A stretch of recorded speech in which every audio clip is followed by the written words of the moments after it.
कभी कभी छोटी सी गलती भी बहुत बड़ा भयानक रूप भी दे सकती है। उसका भाव देखा जाए, गलती छोटी है या बड़ी इसका कोई मूल्य नहीं है, गलती उसने किस भाव से की है। एक व्यक्ति ने बिना किसी भाव से अभिषेक करते हुए मूर्ति चूक गई, टूट गई। अभी गलती बहुत बड़ी है लेकिन इसका दंड कम है। और एक व्यक्ति ने भगवान का अभिनय किया, मात गया भगवान को, मैं भगवान को नहीं मानता हूं, मैं नमोस्तु नहीं करता हूं। अब ये गलती छोटी सी है, मूर्ति को कोई हानि नहीं पहुंचाई उसने, कोई हानि नहीं पहुंचाई उसने, लेकिन ये बहुत बड़ी गलती, बहुत अक्षम अपराध है। एक व्यक्ति मुनि महाराज के दर्शन कर रहा था, मुनि महाराज को आहार दे रहा था, उसके हाथ से अंतराय आ गया, बड़ी भक्ति भावना से दे रहा था, अंतराय आ गया। उस गृहस्थ को ज़्यादा दोष नहीं है।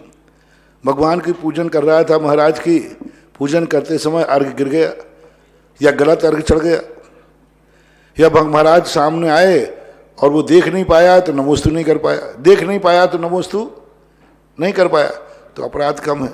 अब एक व्यक्ति कहता है, अब देखना इसका अपराध बहुत बड़ा अपराध है, आहार देते समय अंतराय कर दिया उसने, पूजन की थाली गिरा दी। अब इसका अपराध बहुत बड़ा हुआ, महाराज को आहार नहीं करने दिया, लेकिन पाप कम बंद होगा। और एक व्यक्ति मुनिराज के सामने खड़े, महाराज यार मैं नहीं मानता हूं महाराज को, तो उसके लिए कुंद कुंद स्वामी कहते हैं अब इसने महाराज को कोई हानि नहीं पहुंचाई, किंचित मात्र महाराज की किसी क्रिया में बाधक नहीं बना, लेकिन ये महापापी है।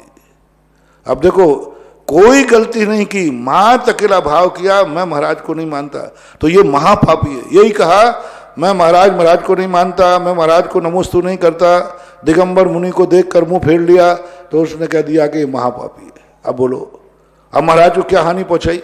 उसने तो हानि पहुंचाई।